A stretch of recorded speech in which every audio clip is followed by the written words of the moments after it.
你睇下排隊排到咁嘅喎。你如果買花生酥同杏仁餅就排隊咯。花生酥、杏仁餅要排隊，其他就唔使排隊。咁佢係1年365日咧都唔放假㗎嚇。營業時間朝頭早8點到夜晚9點。過年啊先至誇張。過年前先誇張啊！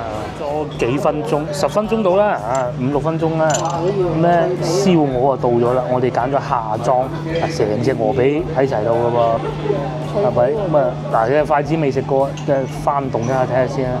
哦，佢係呢種皮嘅，就係呢度啦。咁佢分咗好多種船嘅，咁有平嘅都有貴，平至20-30蚊都有㗎嚇。就係呢個啦。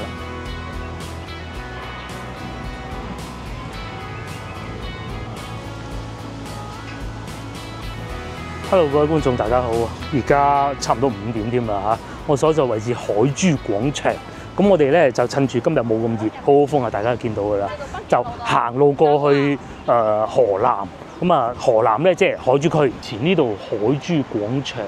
如果大家需要旅遊推薦嘅話，可以嘗試下呢個華僑博物館，唔使錢嗰種啊嚇。我未入過去，我唔知咩樣，但係華僑博物館係啊，華僑博物館啊，以前一個酒吧 disco 咁咯。不過隔離咧就星環廣場，上邊好多嘢食嘅。至於我哋咧就喺呢度上橋啊，嗰個位置啊，上橋啊。咁啊呢度就係大名鼎鼎嘅海珠橋，變咗呢個文物插卡電話，用唔到㗎啦。中國電信冇收翻，係啦。咁啊面前呢度咧又講多次啦嚇，華夏大酒店。早幾日咧，我哋咪喺芳村嘅時候啊，遇到一家嚟自香港嘅觀眾，咁佢哋咧就話當日啊，佢話佢哋就係住華夏大酒店啦。喺西朗市場。係啊，我哋喺西朗市場遇到啊，咁佢話都幾好喎。咁但係咧又有一位觀眾好耐之前啊喺評論區留言就話俾我聽，可能嘅個別啊佢嘅經驗就不是太好。另外一位觀眾佢話分配咗好高嘅一個房間，好似啱裝修完。咁啊，係啦，有咁嘅可能啊，所以到時大家住呢個酒店嘅時候咧，可以溝通一下啦。你話唔使最新嗰啲啊，我好怕有味嘅。咁同埋咧講翻早幾日咧喺芳村遇到嗰位觀眾，佢話真係好啊，分配咗一個望江嘅房間，超正。咁啊，下次各位觀眾如果翻到嚟廣州遊玩華夏大酒店，一定係你嘅首選。我真係再次強調，好似400幾蚊咁行一架嚇，咁然之後樓下就有永東巴士啊，總之翻香港嘅巴士都有啦，澳門、香港巴士都有。我每一次經過我都會講㗎啦。佢喺呢度上海珠橋到夜晚好靚嘅，因為咧我對佢係好有情懷嘅。佢以前咧仲未變到咁高嘅時候咧，我仲係3、4歲小朋友嗰陣咧。我阿叔咧已經帶我去嗰度打機入銀嗰種嘅，咁啊好有情懷。講緊1983、84嗰陣喎。叫華夏大酒店咧，其實佢全名以前啊，其實叫華僑大廈。咁啊後尾咧演變就變成華夏大酒店咁解嘅。呢度就係海珠橋啦。咁我哋喺度步行過去，我哋計劃去硤口市場買餸嘅。今日咧啲江風好勁喎，早幾日仲好熱嘅，到今日咧幾涼爽啊嚇！下邊仲見到有環衛工人喺度打撈添喎。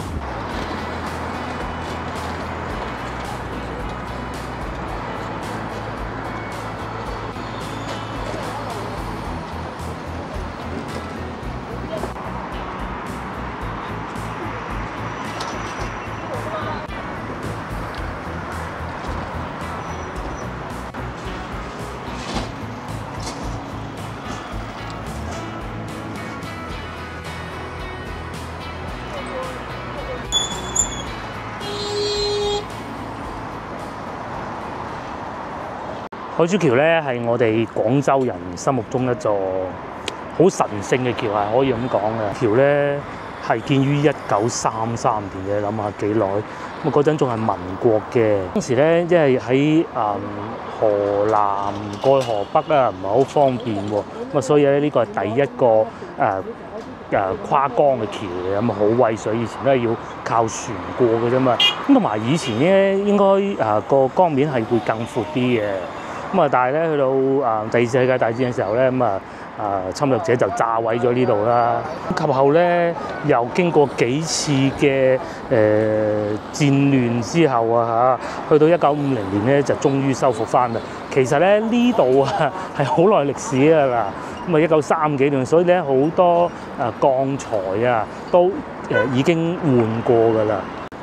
1933年2月建成通車，由美國嘅馬克頓公司承建嘅。據說咧，佢啲鋼材咧，好似話喺唔知英國定美國運過嚟嘅，因為當時咧即係當時嘅中國咧嗰啲煉鋼技術肯定係唔係幾好啊嚇，咁所以咧要喺外國進口鋼材翻嚟。咁及後據說話有好幾次重新翻新嘅時候咧，都係要去外國揾原材料咯。不過佢係可以開合嘅，即係中間會打開俾啲船經過嘅。咁依家就冇咁嘅必要㗎啦。又要講下飲食先得啦。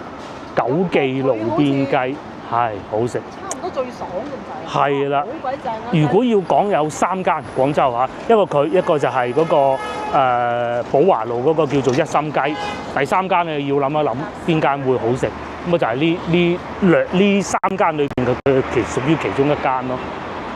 好意思啊，九記路邊雞。金沙嗰啲啊，金沙街。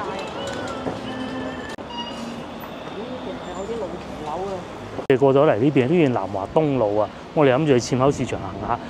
大家先頭睇見啦，我推薦俾大家就話如果翻到嚟廣州遊玩有時間，咁你可以步行過嚟河南，經過海珠橋係咪？唔需要好耐嘅。咁當然啦，如果你話好熱正午時分，到夏天嗰陣咁啊最好唔好啦嚇，因為佢冇可能會有遮陰噶嘛，而且你拎住把遮喺條橋度行咧，難免會被吹走咗噶嘛。而家春天天氣變化比較大，今日係吹北風嘅，咁我哋會喺前邊嗰度往前行，會繼續往前行喺橋底嗰度。應該係往左轉啊！我唔知有冇記錯啊嚇，就去纖口市場嘅。咁如果呢條橋上橋嘅咧，大家真係估唔到可以去得到邊啊！就係去解放中路啊，即是迎賓館嗰個方向咯。我經過呢度又睇啱呢棵老榕樹，冇得睇啱嘅，係。只不過係欣賞呢啲係老城區嘅感覺嘅。即係你會喺度諗緊呢棵樹咧喺度咁多年啦，見證住一啲咩歷史咧？啊、都知咧，颱風咧係會嚟到廣州嘅。咁始終喺呢度近江邊啊，咁當時啲天氣預報肯定係冇依家咁準確㗎啦。啲風打到嚟，如果太勁嘅話，就唔對居民唔好㗎嘛。咁所以咧，有啲榕樹喺度咧，可以鞏固啲泥土啊各種，所以廣州係好多榕樹。往前行仲會有更多嘅騎樓，同埋有更多嘅宵夜檔咯，嗬！一路行一路都有嘅，一路行一路同大家慢慢講。最應該種嘅樹就係榕樹，冇錯啦。紫荊啊，唔係紫荊都唔算，紫荊佢長唔大。榕樹木棉冇錯啦。榕樹你大葉榕呢度寫住可以去得到解放橋同埋火車站啊！咁如果要揸車咧，我哋就係應該喺呢度上去內環路翻屋企。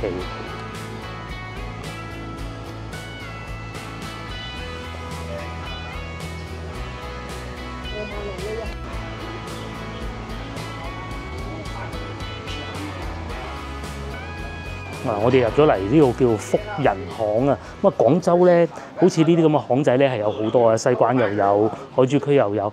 大家有時候入到啲巷仔咧，我唔敢講全部啊，有好多咧都唔會掘頭嘅。除非你睇住佢掘頭，咁你梗係唔好入去啦，係咪？唔係好多掘頭嘅，真係有2個出入口嘅。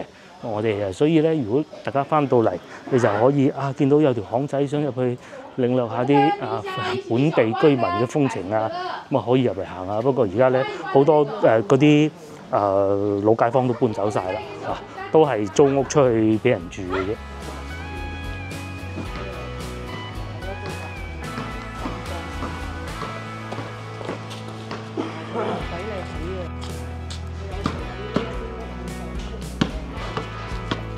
呢啲係成日水浸啊！依家就肯定冇事嘅，全部改造過㗎啦。係我唔水浸啊！我哋住大南路都水浸啊！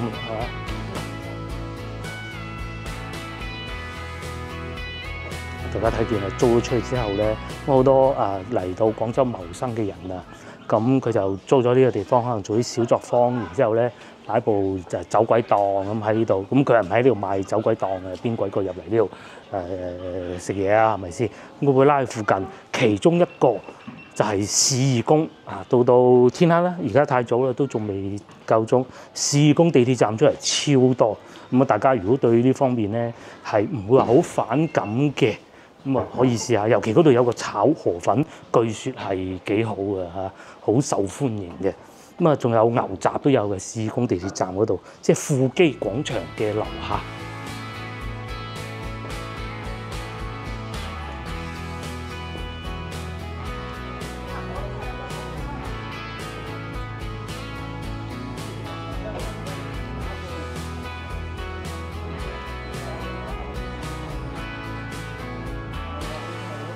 西瓜反而闊啲，好似前邊可以出得翻去，因為有啲幾窄啊嘛，咁行啫。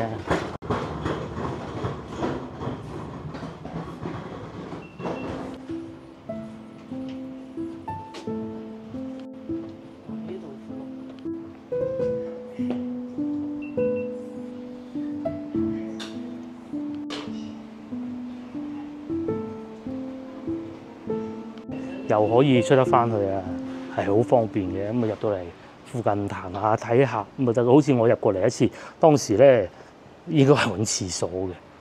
咩啊？啲廁所啊，都係公廁噶嘛。廁所你屋企梗係啦，我哋住南路咪就係咁嘅咯。要去公廁噶，唉。因為咧公廁咧入邊好污糟啊，一踎落去全部都係踎。係啊，以前啊講緊。係啊，講緊以前。我以前個同事話佢住喺唔知邊度。其實呢啲都可能會係。係鬼樣㗎啦。仲有隻貓咪添。咧，我喺大南路住嘅屋咧就差唔多咁上下格局嘅，呢仲大啲添。場所咧就一定要有嘅，當時都係出街行啊，去隔離屋啊依度坐下嘅啫。咁再嚟啊，講下飲飲食食啊。呢度又開始係多嘢食啦，有蒲天光啦，對面啊食魚㗎啦，我哋都食過好多次㗎啦嚇。呢個係1998，再嚟呢度咧就係、如果去到冬天嘅時候，強烈建議大家翻嚟試一次啦。大明洋啊，唔係光明洋喎嚇。呢度咧仲有一間叫光明洋嘅，兩間都幾好，但係咧反而我即係之前同啲豬朋狗友嚟過咧，反而呢個大明洋好似好啲嘅。咁啊睇你喜歡啦，因為如果到冬天嘅時候咧幾火爆，大家一定要早嚟咯。去市場行下之後過嚟食嘢嚟，嗱蒲天光幾好咁嘅喎，坐喺戶外又有燒鵝食，又有紅樹林海鴨，仲有水庫鯇魚生咁勁喎。裏面咧又有魚情未了啦，我哋食過一次，我記得係又或者前邊都有嘅。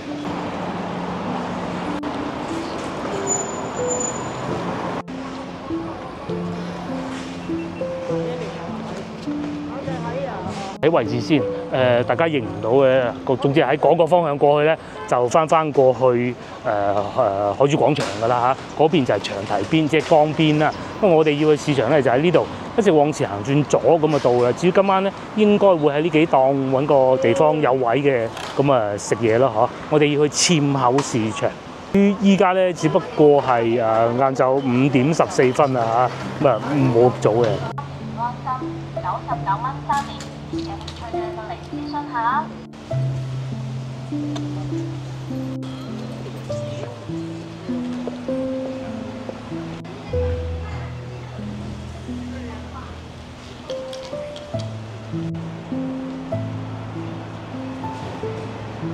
差唔多去到市場口啦，嚟到呢度咧，第一個美食推薦咧就係對面純心餅店。嗱，睇唔睇到？就嗰幾個字啊，純心餅店。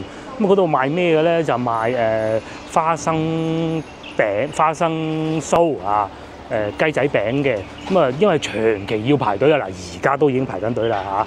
咁如果大家平時經過，佢又啱啱出爐，又冇乜人咧，買少少去試下嚇。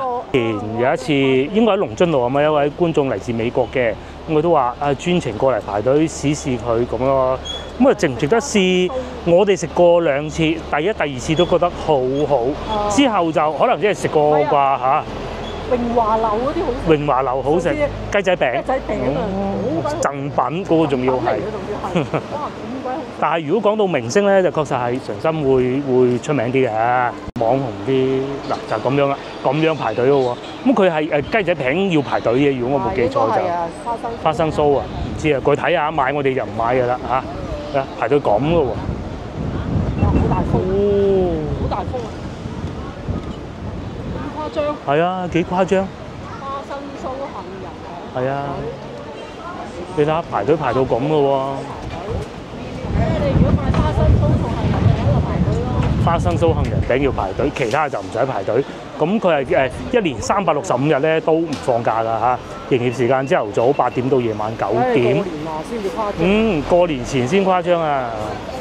係啊，嗰度仲寫住出門不準門前不準搭傘遮陽，即係你唔俾擔遮喺佢鋪頭門口，自備防曬用品，即係要搽好防曬先至好嚟，幾誇張。似某肉菜市場咧係附近一個好大嘅市場嚟，因為附近老城區，咁所以市場咧其實並不多，大多數咧都係嗰啲好殘好舊嘅。早排咧似某市場就改造過，咁企理咗好多，舒服咗好多嘅。呢度係國強都已經好好㗎啦，喺市工都有一間嘅國強餅店。咁其實咧，我哋喺國強通常會買蛋糕嘅，買麵包嘅，花生酥先至去純心嘅啫。呢邊都多人喎，應該咁講啊。呢度咧就係街坊買嘅，嗰邊咧就係遊客買嘅，就係咁啊。咩有炸蛋散啦，手工啦、角仔啦、油角啦，蛋黃肉鬆啦，好多都有雪花酥。燒烤組幾多選擇，咁如果各位觀眾翻到嚟咧，如果對面排唔到隊，咁冇理由空手而回啊！咁其實可以嚟呢度試下㗎嚇，唔會話爭好遠好遠嘅。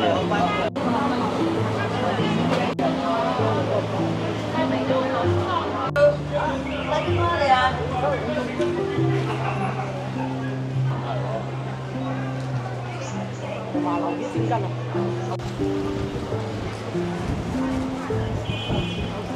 好大風啊！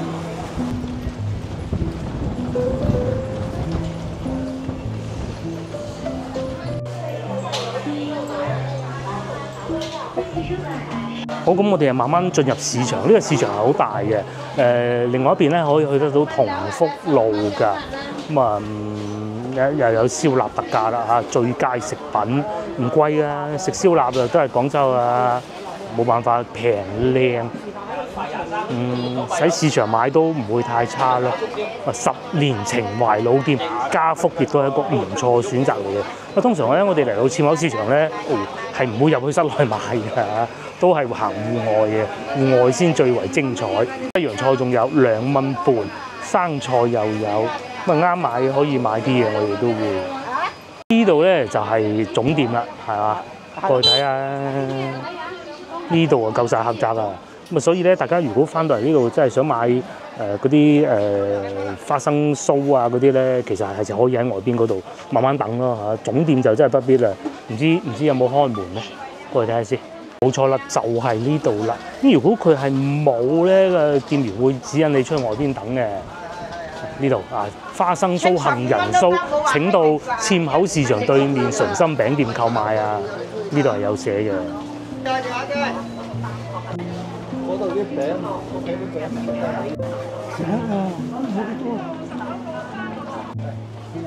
擺菜，擺香蕉俾3條啦。呢度又有嘢賣喎，好似淨係要3條香蕉都得㗎嚇。本地大蕉2蚊3，夏天已到，所以咧啲水果啊平啊，1蚊1斤啊，嗰啲木瓜。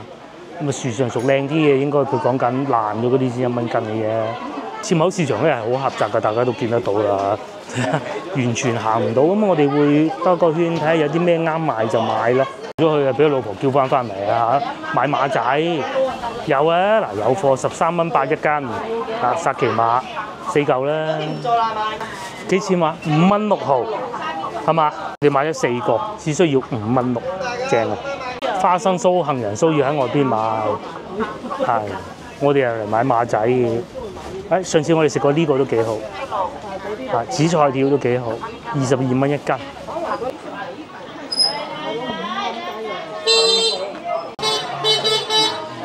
呢度咧應該就係成個市場最狹窄嘅一部分啦！哇，仲有嗰啲電動自行車過，你睇幾厭惡係咪先？佢仲要嘟人喎，跟住停低喺度，成條路就行唔到啊！呢邊啊又都係啊，又賣菜嘅，咁啊呢種半戶外市場咯，好刺激啊！嚟到呢度買餸，咁啊大家如果翻到嚟廣州遊玩啊，又想過嚟感受下海珠區嗰啲地道文化咧，呢度啊值得一試啦！啊，過嚟呢度睇下。咁呢度咧，我感覺上啊，仲有生活氣息過咧龍吐尾市場啊！大家睇下前邊係咪？我哋咧，如果喺廣州要揾市場行嘅夠有本土氣息嗰啲咧，就呢度就係其中一個，另一個係龍津路啦。咁啊睇下啲賣下肉啊，睇下啲物價咁樣咯。前邊仲有水果賣，同埋間唔中會有特價嘅海鮮嘅。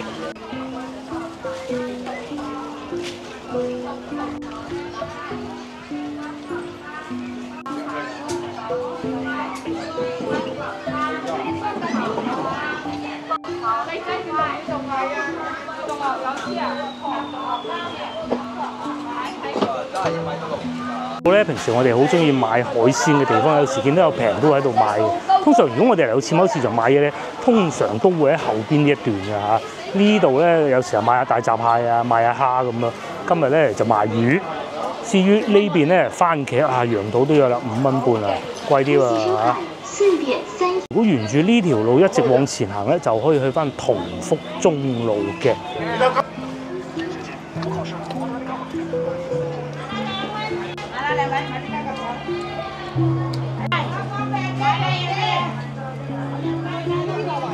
過幾日咧就清明節啦，咁啊好多要去拜祭先人，咁啊所以咧就會買啲花，呢啲唔關事㗎嚇，嗰啲百合啊各種咯，咁啊仲有嚟咧就係買燒味啊，咁啊話説咧從星期今日咧就應該係星期3，從星期4開始係連續放3日假，又係呢個清明節假期啦。咁啊去玩啊嚇！有椰子賣啦，現開啊，老細喺度幫你開埋椰子賣，翻去煮雞，超好食啊！15蚊2隻添啊，仲要。招你嘅話，夠晒平嘅話，床啊，金款床嘅話，阿姐，平當少嘅啦。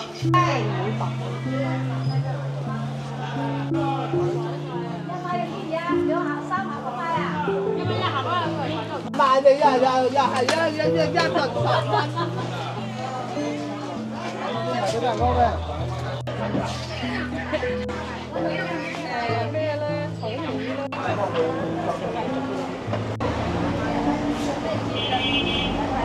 場咧就行完啦，咁啊我哋而家咧就要去食晚飯啦。咁啊喺呢度慢慢行翻過去先頭經過嗰度咯，即係解放橋底啊。我呢度又開間新嘅鋪頭喎，呢個咁啊！如果各位觀眾翻到嚟想食腸粉，可以一試啊嚇，又有煲仔飯食嘅喎，麗銀啊！至於呢度咧就係大名鼎鼎嘅同福路，如果一直往前行就可以去得到市義宮嗰個方向嘅。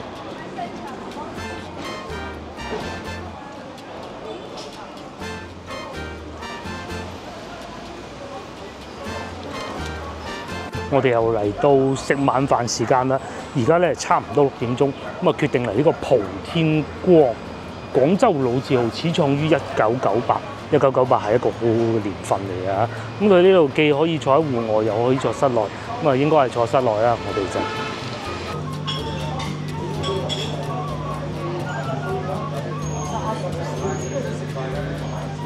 我哋入咗嚟餐廳啦，咁呢度最出名係食咩咧？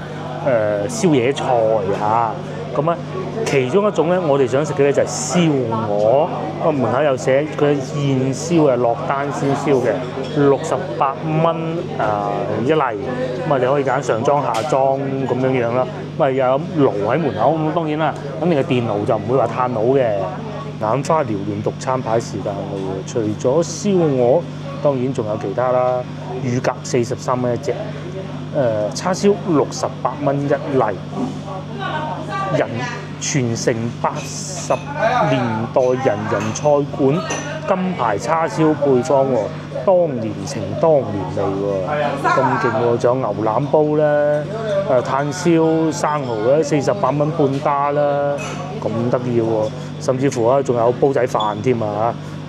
細煲58，大煲78，可以啊！煲仔飯。咁啊，與此同時咧，又有遮煲啦嚇，日日食遮煲唔係好掂啊，熱氣嘅。生遮爽線啊，78最貴，仲有雪花牛肉遮杏鮑菇88，咁啊基本上就係咁啦。澳門蝦醬遮通菜館38，合理啊啲價錢。到得宵夜點能夠冇燒烤嘅咧？咁啊呢度啊價錢啦就不一一細讀啦嚇。燒生蠔88蚊半打，中蠔48蚊半打，咁其實中好啊嚇。大元貝啊、秋刀魚啊一應俱全，甚至乎素菜都有嘅。咁啊再叫啤酒幾好啊！睇又嚟到大餐牌，呢、個先至係戲肉啊！蒲天光廣東最佳主題餐廳高湖宵夜咁噶嘛。呢個有紅樹林海鴨做法紅蚊288蚊一隻，咁樣啊嘛。再嚟就係燒鵝啦，先頭講過，我呢度寫荔枝木60蚊啫喎，唔知點解啊嚇。咁啊再嚟仲有乳豬啦，398一隻，炭燒排骨88，呢啲啱先都睇過啦。咁啊再嚟仲有刺身，呢個係大魚頭煲，又或者呢個好啊天氣魚，冰鎮爽鱔68蚊一例，涼拌皮蛋28蚊一份。哇，係咪好吸引咧？宵夜咁有啲咁嘅嘢食係幾好喎！哦，仲有蒸魚、清水腐鯇魚、頭菜蒸肉餅又有，仲有呢個得意啊！炸雲吞，中意食豬肉嘅仲有呢個野生豬88蚊一煲，仲有鮮鵝雜都有喎，豬雜就食得多，鵝雜39蚊一例嘅，用枸杞葉去煮嘅。跟住仲有好多小菜就不一一細讀啦，五柳炸蛋38，係啊，剝皮牛仔啊48蚊一例，好多嘢食啊！仲有呢啲麻辣小龍蝦啊咁咯，韭黃炒蛋，煲仔飯就係咁嘅啦。咗幾分鐘，10分鐘到啦，5、6分鐘啦。咁咧燒鵝啊到咗啦，我哋揀咗下裝，成隻鵝髀喺齊到嘅喎，係咪？咁啊嗱，嘅筷子未食過，即係翻動一下睇下先啦。佢係呢種皮嘅，脆皮咁啊有皮下脂肪嘅。我睇下個鵝髀咧就肯定係冇咁肥嘅啦，都肥喎，好似呢啲咁啊，都肥喎。同埋咧啲肥膏啊，佢色水咧唔係好深嘅喎，係嘛？咁但係如果大家怕太肥，咪剔走佢咯，係咪？我咧就少量仲可以嘅，試下先，得唔得？老婆喺度食緊啦，佢話幾好喎，個皮超級脆，超級脆。膏咧又唔會話好油膩，因為佢有配酸梅醬啊。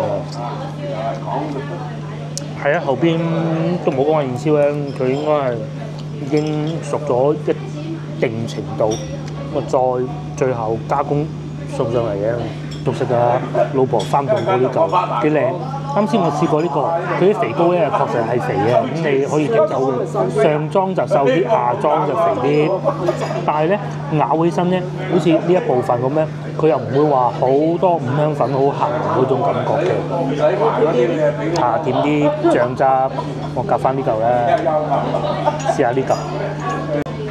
哇，夠晒油脂喎，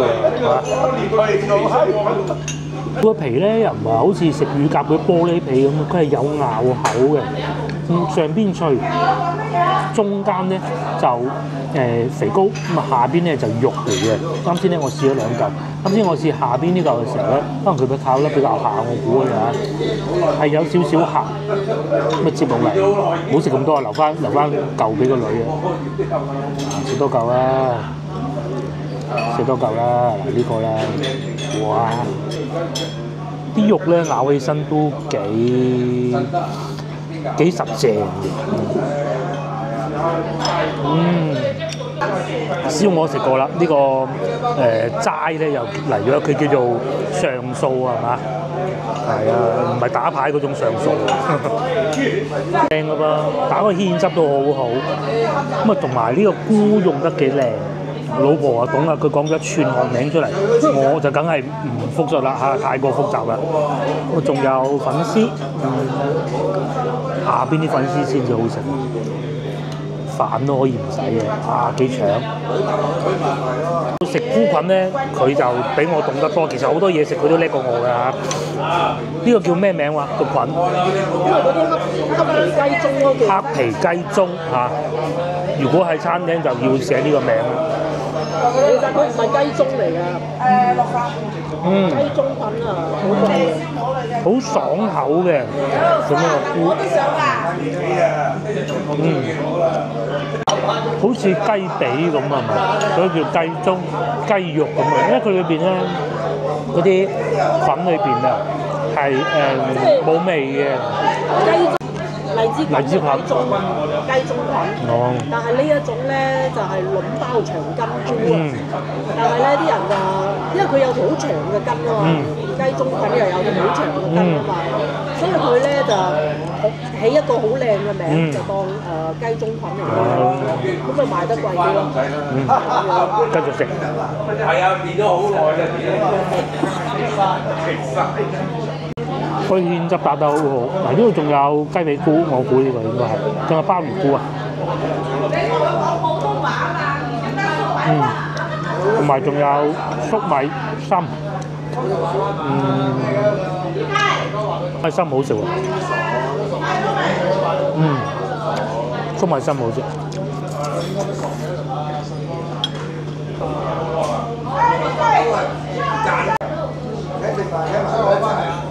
喺我仲食緊燒鵝嘅時候咧，呢個又送埋，我係好中意食呢個嘅。咁啊，佢有少少白貝，白貝上面有蒜蓉，最下邊咧就係絲瓜。最好食係咩咧？唔係啲貝，係絲瓜。瓜咧索咗嗰啲白貝嗰啲鮮甜嘅汁之後咧，特別甜嘅。等。以前咧，經常喺屋企食飯嘅時候咧，如果我落廚咧，我好多時候都會煮呢啲味餸，批咗啲絲瓜佢，而且絲瓜咧盡量唔好揀咁粗嗰啲，咁啊揀啲好似呢啲咁幼嘅，咁啊批咗個皮，擺啲白貝喺上邊蒸，咁啊自己蒸啊唔使落蒜蓉嘅，懶啊嘛，係嘛？呢味餸啊送飯好啊！嗰啲絲瓜咧有汁水喺裏邊啊，蒸熟之後啱好，口咧好似喺度爆汁嗰種感覺。然之後喺呢個時候咧，夾嚿呢啲白貝，果然係做宵夜菜嘅鋪頭啊！貝雖然係好平嘅貨，但係都冇渣，又唔會話好老好韌嗰種。加埋啲蒜蓉咧，天衣無縫，呢一味餸。擺喺個碗上邊。趁佢仲未停住嘅時候咧，有少少咁下邊肯定係會有好多油嘅。佢咧為咗令佢固定住嗰啲絲瓜咧，佢就會俾啲生粉喺下邊少量。咁啊有油遇到之後咧，佢會停住好似啫喱狀咁，好得意嘅。咁啊而家咧就仲會見到變啫喱狀咯，真係超好食啊！呢個我好中意食呢個味餸，好甜啊啲絲瓜，咁埋餸飯真係一流。哇！可以食到幾多碗飯，好多碗。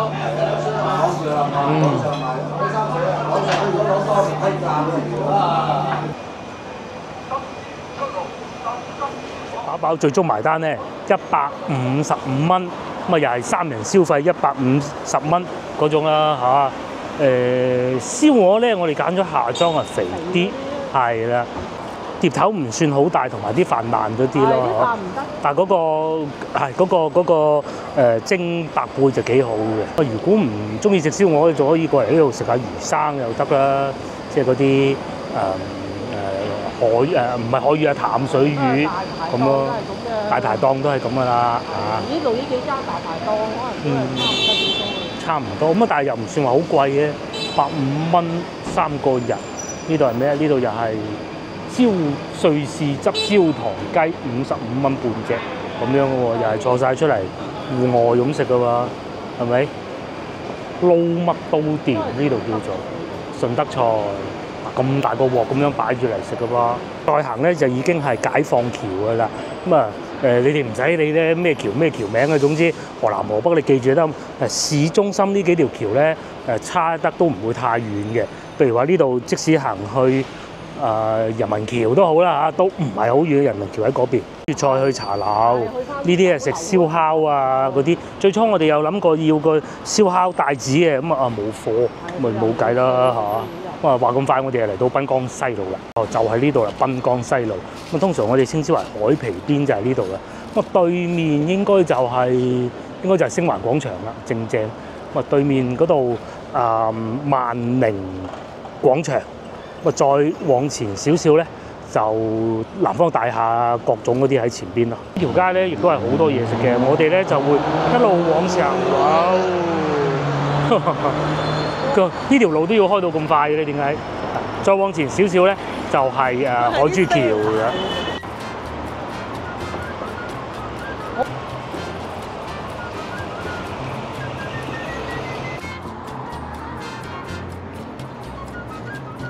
哦，仲喺度有大飛係嘛？唔係大飛係水上警察，因為過幾日有大人物嚟啊！係啊，今日咧我哋決定行下解放橋過去，咁啊睇下兩岸嘅風景啊，即係珠江河兩岸。喺星環廣場咧，嗰幾粒星星嗰度咧，就係一個戶外平台。咁咧喺嗰度隔離望左邊有個和苑餐廳。喺嗰度食嘢咧，佢就可以飽覽我哋而家企緊呢度嘅風景㗎啦。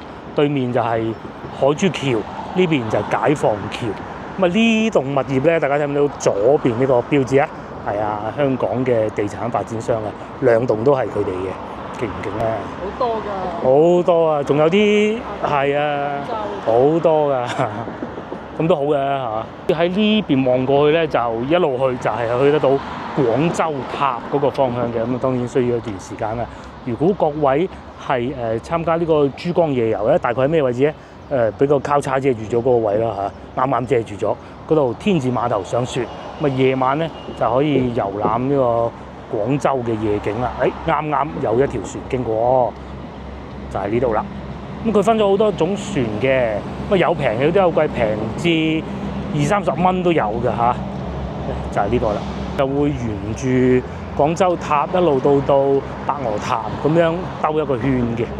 到入夜嘅時候咧，特別靚喎，好似依家咁樣。呢個叫廣藥白雲牙膏，係啊，廣藥係白雲牙膏啊，佢應該係翻緊天字碼頭嘅。廣藥要做呢啲要做日化，證明日化產品幾好賺錢。咁正如我先頭所講咧，而家珠江河即係呢一段啊嚇，就已經係冇貨船㗎啦。咁啊都係啲客輪啦，你好似面前呢啲咁啦。我喺度講緊解放橋確實係真係冇海珠橋咁靚啊嚇。我甚至乎認為咧，咁多條橋嘅燈飾咧，解放橋係冇咁耀眼嘅。如果講到離遠就望得到，我認為係兩條橋。第一個咧就係海珠橋，另外一個咧應該係獵德大橋。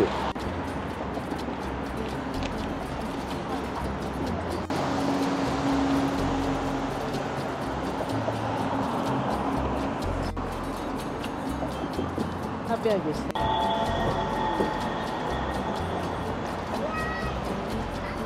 有個地界牌啊，一邊係越秀，一邊係海珠。咁我哋而家一步之遙又翻嚟越秀區，冇錯，呢邊就係越秀區。一直往前行就可以去得到三元里個方向啦嚇，上橋寫字樓，有好多公司喺度嘅，我知道。又有領事館。又有英皇娛樂，英皇好似喺呢度係啦，就喺咁就和苑嗰層咯。成日會有人見到明星啊，呢度我已經有㗎，有人話遇到過㗎嚇，因為佢哋發 IG 咧，就喺下邊嗰度咁行過發嘅，有㗎。不過好少會喺呢邊，會喺另外嗰邊比較多咯。即係呢棟樓嘅對面嗰個方向，嗰度近地鐵站多啲。咁同埋呢棟樓咧，如果要去地鐵站都係非常方便，應該係 B 出口 A、B 嘅 B 出口過條馬路咁啊到啦。佢哋新開咗一個展廳啊，小米啊，先頭咧我仲去睇車啊，小米汽車啊，梗係啦，有大家樂啊嘛，發現咗個大家樂啊嚇，哇！呢個大家樂值得去啦，值得去啊嘛，環境好，同埋上邊有啲日式料理餐廳啊、西餐啊，各種都係好好嘅嚇。但係佢好似唔係好租得。未有咁快嘅，慢慢租係啊。江風超好，幾舒服，啲風吹埋嚟。高正嚟到呢度就驚啦，好似冇路咁嘅喎，係咪？我又好鬼驚，好似呢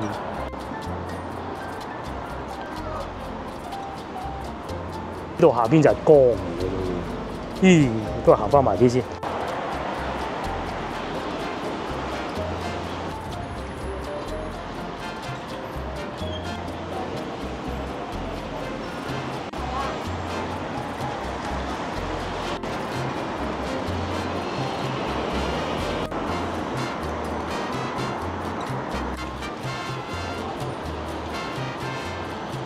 佢仲寫住晒附近嘅旅遊景點啊，永安堂唔知咩？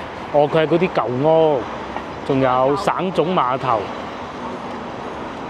同埋愛群大廈。右邊係中央銀行舊址啫，嗰個銀行工商銀行嗰度咯。萬寧廣場就喺嗰度啦，賣玩具批發嘅。馬路呢度對面啊，成地都係木棉花，行過咧仲會俾個木棉花砸落你個頭度嘅，隨便便就可以揾到木棉樹嘅。邊棵係咧？呢棵啊，呢棵係。周人係濕熱，所以咧就需要有木棉花嚟煲水。咁啊，我哋面前呢度元江西路，地都係木棉花，小朋友又踩單車。常咧細個咧，阿媽咧都會攞條繩咁樣穿住佢，咁嚟曬乾佢。有時候咧又會穿到好長咁啊！以前咧要喺嗰啲騎樓底晾衫嘅，咁啊掛喺嗰個騎樓底，等佢慢慢曬乾。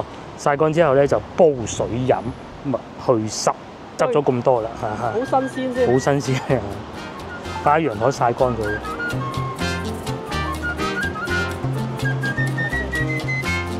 依家係4月啦，如果想睇木棉啊咁樣，翻返嚟廣州啦，咁應該開始暖啦，着得短袖啦。